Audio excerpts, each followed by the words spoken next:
Nosso evangelho de hoje, quinto domingo da quaresma, é João 12, de 20 a 33. Naquele tempo, havia alguns gregos entre os que tinham subido a Jerusalém para adorar durante a festa. Aproximaram-se de Filipe, que era de Betsaida, da Galiléia, e disseram: Senhor, gostaríamos de ver Jesus. Filipe combinou com André e os dois foram falar com Jesus. Jesus respondeu-lhes: Chegou a hora em que o Filho do Homem vai ser glorificado. Em verdade vos digo, se o grão de trigo que cai na terra não morre, ele continua só um grão de trigo. Mas se morre, então produz muito fruto. Quem se apega à sua vida, perde-a. Mas quem faz pouca conta de sua vida neste mundo, conserva-la para a vida eterna. Se alguém me quer seguir, siga-me, e onde eu estou estará também o meu servo. Se alguém me serve, meu Pai o honrará. Agora sinto-me angustiado, e que direi? Pai, livra-me desta hora. Mas foi precisamente para esta hora que eu vim. Pai, glorifica o teu nome. Então veio uma voz do céu: Eu o glorifiquei e o glorificarei de novo. A multidão que aí estava e ouviu dizia que tinha sido um trovão. Outros afirmavam: Foi um anjo que falou com ele. Jesus respondeu e disse: Essa voz que ouvistes não foi por causa de mim, mas por causa de vós. É agora o julgamento deste mundo. Agora o chefe deste mundo vai ser expulso.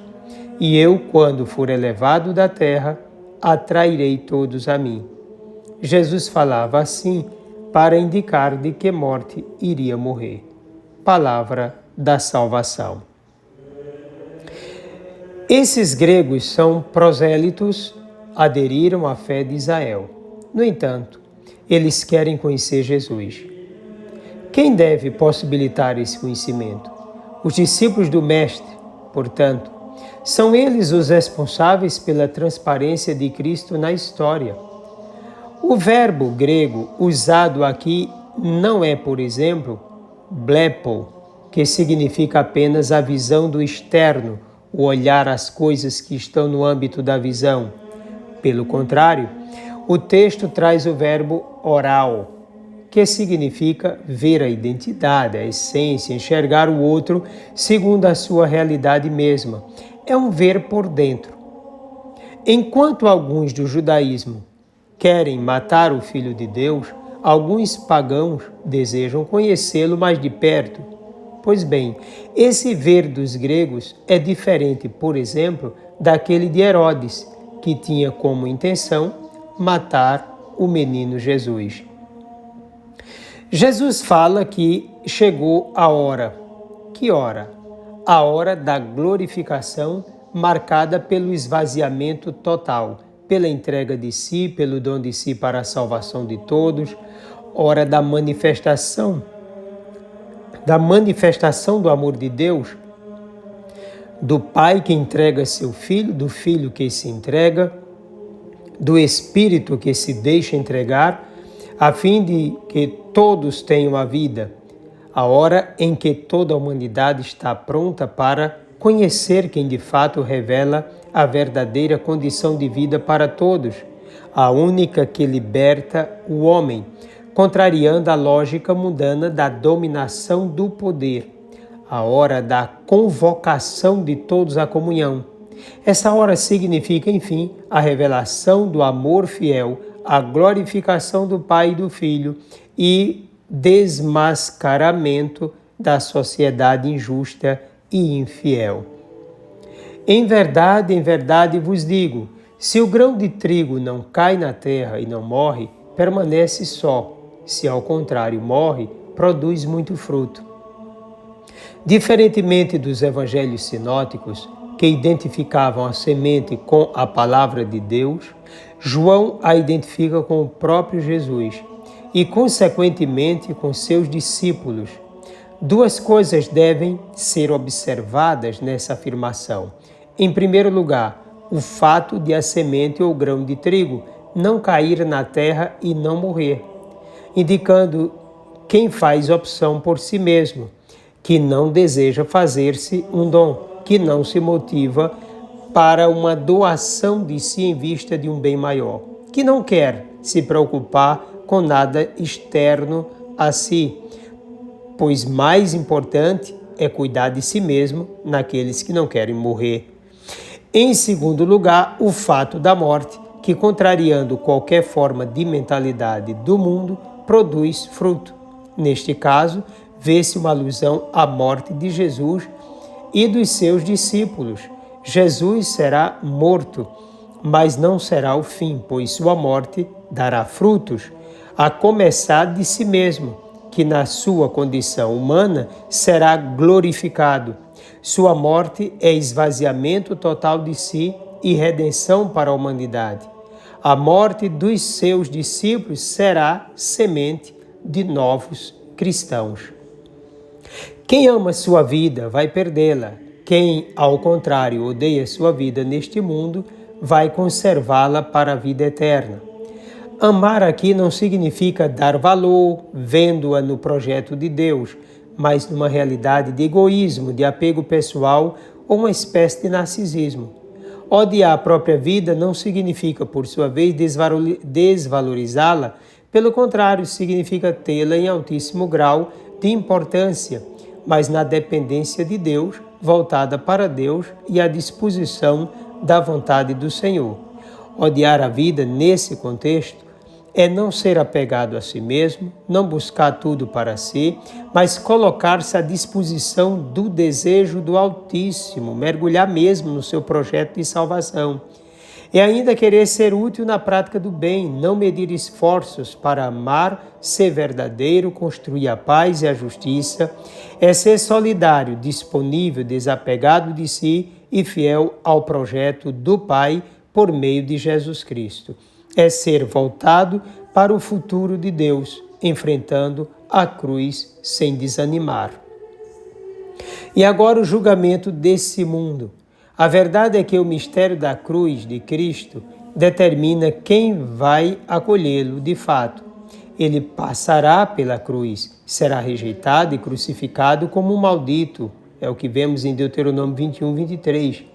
Enquanto, por um lado, ele só amava, por outro era odiado.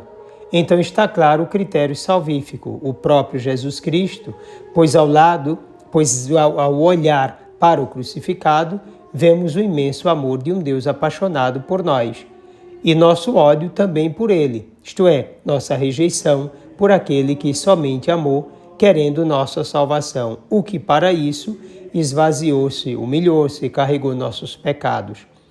Por nossa causa, encarnou-se, não se apegou à vida desse mundo, não se iludiu por nenhuma proposta maligna, pelo contrário, foi sempre fiel à vontade do Pai. Não desprezou a cruz, não impossibilitou a semente de cair no chão e morrer, sendo ele mesmo a semente. Portanto, o critério salvífico está estabelecido. Quem o acolhe, conquista o reino. Quem o rejeita, não se salva. O que fazer então? É necessário não se apegar a si mesmo nem à vida desse mundo. Além disso, deve abraçar a cruz de cada dia, enfrentar rejeições, decepções, tudo por causa de Cristo. Quem o segue, encontrá-lo-á onde ele se faz presente, pois ele se deixa encontrar por quem o busca. Depois de tudo fazer para ficar com o crucificado, com ele reinará na sua glória.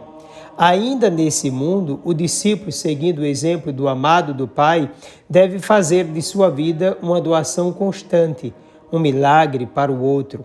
Deve ser um oásis no meio do deserto do mundo, um descanso para quem vive sobrecarregado, um consolo para quem chora, um horizonte para quem se encontra perdido, uma luz para os que vivem em trevas, um sal que, além de dar sabor e conservação, perde-se no alimento, permitindo que somente o sabor da comida apareça, uma esperança para os desanimados e um lugar de encontro salvífico. Agora, disse Jesus, sinto-me angustiado, e que direi? Pai, livra-me desta hora.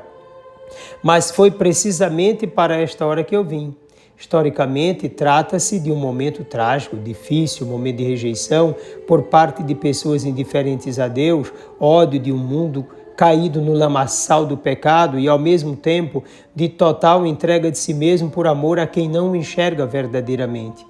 É, pois, a hora mais difícil, a hora de sua glorificação como expressão sublime de sua obediência à vontade do Pai. Já tinha sido glorificado na encarnação, agora passando pelo Calvário até a ressurreição. A multidão que aí estava e ouviu dizia que tinha sido um trovão. Outros afirmavam, foi um anjo que falou com ele. Assim como a perturbação pela qual passou Jesus não foi por ele, mas por nós, também a voz não veio por ele, mas por nós, é o que nos diz Santo Agostinho. São João Crisóstomo diz que a voz do Pai se destinava à destruição da afirmação dos que diziam que Jesus não vinha de Deus. Como não virá de Deus aquele que é glorificado por Deus? Jesus mesmo respondeu e disse, essa voz que ouvistes não foi por causa de mim, mas por causa de vós. O povo necessitava de clareza quanto a Jesus como o Messias de Deus, o Filho Salvador. Por ele, exclusivamente, o Pai estabelece a nova e eterna aliança. Também por ele se dá o julgamento deste mundo. Por meio dele, o chefe deste mundo, o diabo, vai ser expulso. De que mundo se trata? Santo Agostinho diz, as palavras príncipe deste mundo querem dizer, pois, príncipe dos homens maus que habitam no mundo. O diabo sofrerá a vingança daquilo que fez em nós por aquilo que ousou fazer em Cristo.